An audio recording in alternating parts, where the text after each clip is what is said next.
algumas questões.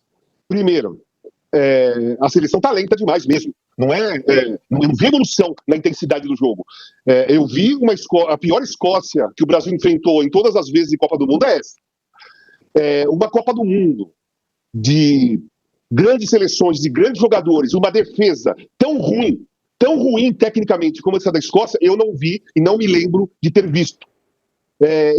Entregaram, como o Trajano falou, os 3 gols do primeiro tempo, porque um não valeu, mas ameaçaram entregar outros tantos, né, durante a partida.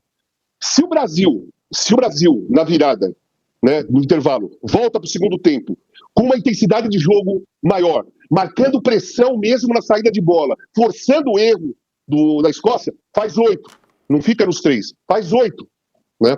Então o Brasil, para mim, ele está mostrando um defeito muito grave em Copa do Mundo, principalmente quando passar para o mata-mata. Que é o seguinte, ele não marca a saída de bola, não força o erro adversário. Ele deixa o adversário sair e quando ele pega na bola é que ele vai tentar criar a jogada. Ele não força o erro do adversário. Ele não dificulta o toque de bola defensivo do adversário. A hora que apertou o Ryan, saiu o gol do Vinícius. A hora que apertou a segunda vez, saiu o gol que o juiz anulou. Apertou de novo, saiu o terceiro gol. Cara, o primeiro tempo mostrou que os caras eram fracos. Vai lá e pressiona mais. Não dá pra ficar deixando tocar a bola.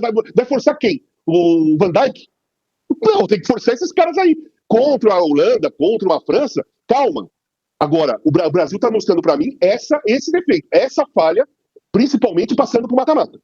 Se você falar no Japão, né? Agora vai ser o Japão, é diferente. O Japão acelera o jogo, é o estilo deles. Mesmo quando eles eram ruins, eles eram intensos. Eles tinham velocidade, eles tinham rapidez. E eles foram evoluindo tecnicamente, taticamente, foram aprendendo a matar jogo. E agora, além de tudo isso, eles têm a velocidade deles, que já é da característica do jogador japonês. Então o jogo, se o Brasil for pegar o Japão, o jogo vai ser numa rotação, que eu vi o Juca falando outro dia, 33, 45, vai ser na rotação mais alta. O Brasil tá jogando como se fosse uma valsa. O Japão joga como se fosse um punk rock. Então, valsa com punk rock não combina. Veja, de manhã a gente falava sobre isso, né? Parece que a gente esqueceu que, mal ou bem, sob polêmica ou não, o Vini já foi eleito o melhor jogador do mundo. Então, quer dizer, ele já tem, de alguma maneira, esse status de cachorro grande. E na hora em que ele chegou à Copa do Mundo e disse que nunca estive tão bem preparado tecnicamente, fisicamente, vou arrebentar na Copa, eu passo a acreditar que ele possa, sim, concorrer com esses nomões todos. Porque ele também é um nomão. Eu não sei se vocês notaram, mas antes de começar o jogo, quando a televisão mostrou o time brasileiro saindo do vestiário, indo pro túnel, tinha um brasileiro que sorria. Ele. Todos os demais estavam de cara fechada, inclusive Ancelotti. Que você pode dizer, não, concentração e tal, legal, ok, foco. Mas sorrir não tira foco. Você pode estar absolutamente focado e estar tranquilo e vou me divertir. E acho que foi o que ele fez. E nos diverte também, né? Porque ele aparece em todos os cantos, né? Fez 2 gols, podia ter feito 3, 4, foi até fominha num determinado momento, mas acho que sim, ele pode brigar, pode ser a Copa dele. O futebol do Vinícius desde que o Ancelotti assumiu e criou aquela conexão, que só foi interrompida quando o Matheus Cunha saiu do time e entrou o Igor Thiago. Então e eles mudam de posição muitas vezes. Hoje o Vinícius jogou mais como o último e o Matheus mais como segundo atacante. Ora o Vinícius vai para o lado esquerdo, ora o Matheus vai para o lado esquerdo. Depende quando tem o lateral como o Hakimi, muda também, como foi contra Marrocos. Mas o Vinícius está muito bem, cara. E assim, né, eu conversava com o Trajano durante a partida.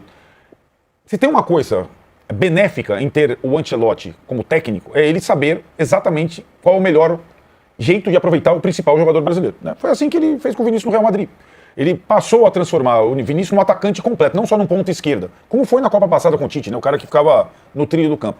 Isso é uma boa conexão, Ancelotti e Vinícius, evidente, e o Matheus ajuda o jogo dos dois, né? Do Ancelotti como treinador e do Vinícius como principal estrela do time, né? E acho que a nossa dúvida era como o Ryan ia se sair na posição vaga, né? Aberta pelo Rafinha.